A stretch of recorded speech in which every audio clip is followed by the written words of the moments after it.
የሚመጣው መብት ምንድነው እኛ ለምንድነው ከተወላጅነት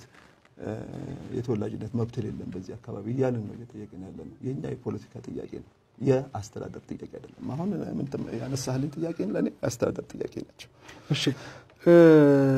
ሌላ አንዱ ተጨማሪ ምክንያት ላገብ ከተፈጥሮ ሀብት አጠቃቀም ጋር በተያያዘ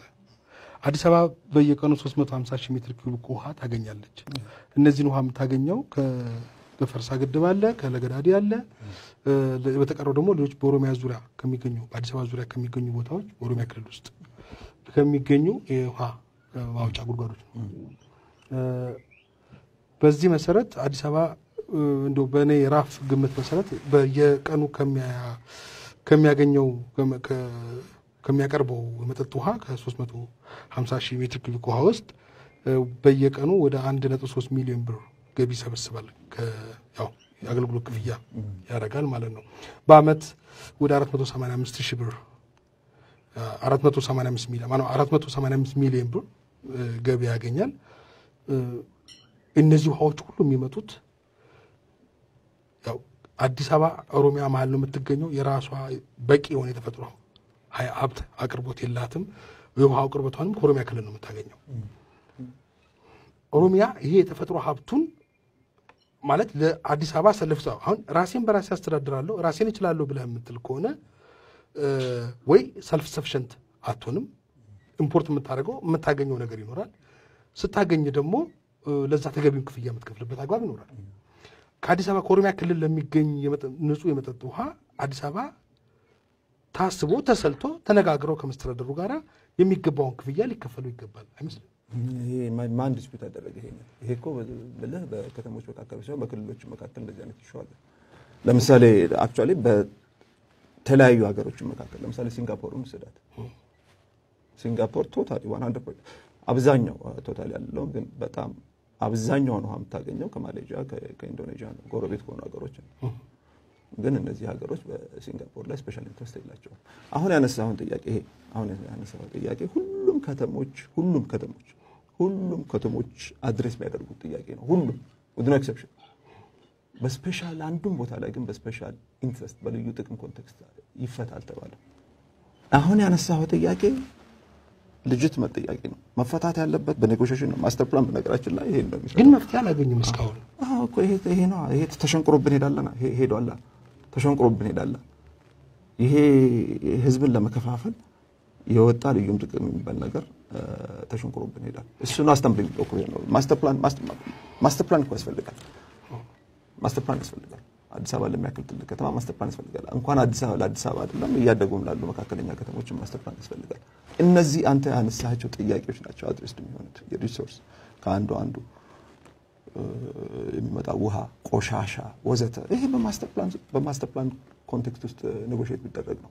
የሪሶርስ ዲስትሪቢዩሽን የኢንካም ዲስትሪቢዩሽን በዛ ኮንቴክስት እንትን በስፔሻል ኢንትረስት ተብሎ ዲፋይንድ ሆኖ አይደለም እነዚህ ኢሹዎች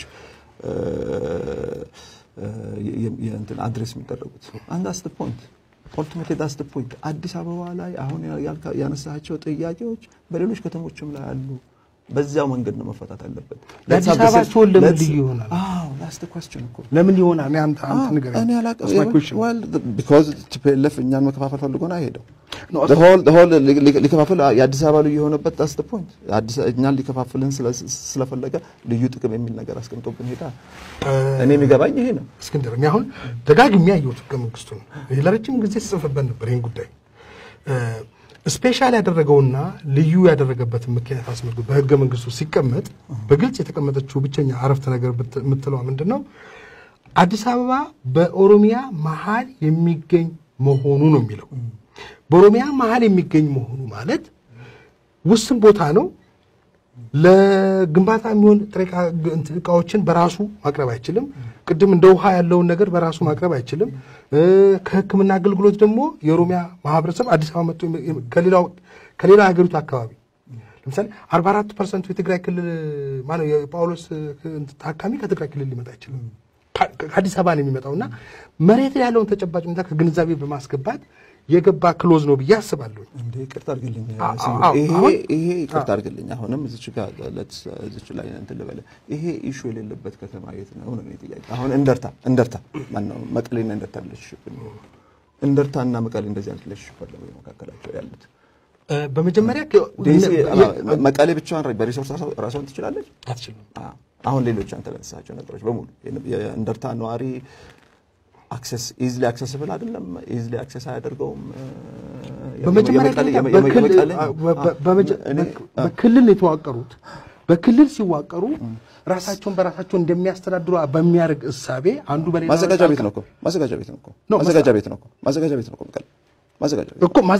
ስለዚህ የመቀሌ ራሱ የሚያስተዳድር ማዘጋጃ ቤት የትግራይ ክልል መስተዳደር በመቀሌ ላይ ማዘዝ ይችላል የትግራይ ክልል መስተዳደር በባህር ዳር ላይ ማዘዝ አይችልም አሁን ባለው ነባራዊ ሁኔታ አሁን የኛ አርጉመንት ምንድነው እሱ የኦሮሚያ ክልል መስተዳደር በአዲስ አበባ ላይ ማዘዝ አይችልም አዲስ አበባ ራሷን በራሷ ማስተዳደር ስልጣን ስላላት አዲስ አበባ ላይ ማዘዝ የሚችለው በነገራችን ላይ ይቅርታ አድርግልኝ አዲስ አበባ ላይ ማዘዝ የሚችለው ፌደራል መንግስት ነው አዲስ አበባ ፌደራል ከተማ የማዘዝ ስልጣን የለውም የአዲስ አበባ ራስን በራስ የማስተዳደር እንትን ነው ራሱ ገደብ አለ ያ ገደብ ምንድነው የፌደራል መንግስቱ በፌደራል መንግስቱ ዲስክሬሽን የፌደራል መንግስቱ ባፈለገ ሰዓት የአዲስ አበባን የሰልፍ አድሚኒስትሬቲቭ ስልጣን የለውም አክቹአሊ ማለት ህገ መንግስቱ አንቀጽ 49 አንቀጽ 2 እኮ ራሱን በራሱ ማስተዳደር ይችላል ብሎ እስካለ ድረስ የአዲስ አበባ ህዝብ ነው ራሱን በራሱ ማስተዳደር የሚችለው የፌደራሉ መንግስት ጣልቃ የገባው የአዲስ አበባን እየበዘበዘ በኦሮሚያና በአዲስ አበባ መካከል ይህን ግጭት የፈጠረው እሱ ነው ያ ጣልቃ ገብነቱን አንቀጽ 49 አንቀጽ ላይ የተቀመጠው ፌደራል ከተማ የፌደራል መንግስት ዋሽንግተንም እንደዚህ አይነት ፕሪንሲፕል አለ ብዙ ከተሞችም ላይ ብዙ የፌደራል ስርዓት ባለባቸው ሀገሮችም ክሎዝ አለ የአሜሪካ የፌደራል መንግስት መሬት የለውም ማለት መስሪያ ቤት ይኖረዋል እንጂ የራሱ የሆነ እንደዚህ ከተማ ይዞ ሊቀመጥ አይችልም ዋሽንግተን የመንግስት መስሪያ ቤቶች አሉ እንጂ ሌሎች